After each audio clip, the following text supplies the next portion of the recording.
कांग्रेस संसदीय दल की प्रमुख सोनिया गांधी ने गुरुवार को फिलिस्तीन के मुद्दे पर केंद्र सरकार के रुख की आलोचना करते हुए कहा कि अब भारत को नेतृत्व का परिचय देना चाहिए। उन्होंने ये आरोप भी लगाया कि इस मुद्दे पर सरकार की प्रतिक्रिया और गहरी चुप्पी मानवता एवं नैतिकता दोनों का परित्याग है। कांग्रेस की पूर्व अध्यक्ष ने अंग्रेजी दैनिक द हिंदू के लिए लिखे लेख में कहा, सरकार के कदम मुख्य रूप से भारत के संवैधानिक मूल्यों या उसके सामरिक हितों के बजाय इजरायली प्रधानमंत्री बेंजामिन नेतन्याहू और प्रधानमंत्री नरेंद्र मोदी की व्यक्तिगत मित्रता से प्रेरित प्रतीत होता है। सोनिया गांधी ने कहा, व्यक्तिगत कूटनीति की ये शैली कभी भी स्वीकार्य नहीं है और ये भारत की विदेश नीति का मार्गदर्शक नहीं हो सकती। दुनिया के अन्य हिस्सों में, खासकर अमेरिका में ऐसा करने के प्रयास हाल के महीनों में सबसे दुखद और अपमानजनक तरीके से विफल हुए हैं। सोनिया गांधी के लेख पर कांग्रेस के वरिष्ठ नेता और सांसद शशि थरूर ने प्रतिक्रिया दी। सोनिया गांधी का लेख शेयर करते हुए उन्होंने लिखा, सोनिया गांधी जी का आज एक प्रभावशाली लेख भारत से आग्रह करता है कि वो फिलिस्तीन पर अपने नैतिक मान्यताओं के अनुसार खड़ा हो। मैं स्वयं इजराइल का शुभचिंतक हूं और उसके सुरक्षित रहने और आतंकवादियों को रोकने के अधिकार का दृढ़ता से समर्थन करता हूं।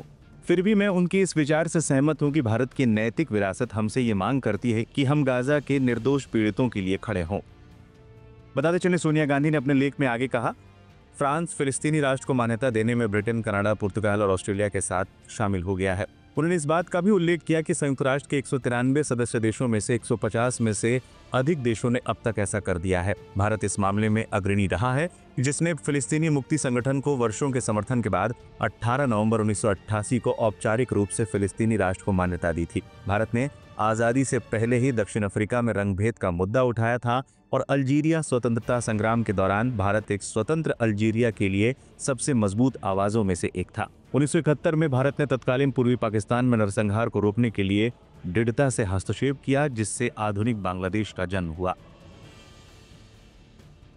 कांग्रेस के पूर्व अध्यक्ष ने आगे अपने लेख में कहा, भारत ने लंबे समय से एक संवेदनशील लेकिन सैद्धांतिक रुख अपनाया है और शांति एवं मानवाधिकार की रक्षा के प्रति अपनी प्रतिबद्धता पर जोर दिया है। भारत को फिलिस्तीन के मुद्दे पर नेतृत्व दिखाने की जरूरत है, जो अब न्याय, पहचान, सम्मान और मानवाधिकारों की लड़ाई है।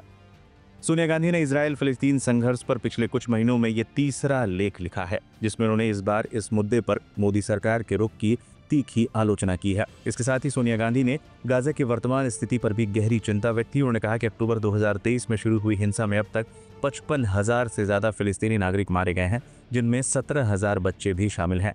गाजा का स्कूल, अस्पताल, घर और उद्योग खत्म हो गए हैं। लोग अकाल जैसी स्थिति में जी रहे हैं। इजरायली सेना भोजन, दवा और जरूरी मदद पहुंचाने से रोक रही है। जब नागरिक भोजन लेने जाते हैं तब उन पर गोलियां चलाई जाती हैं। ये अमानवीयता की हद है।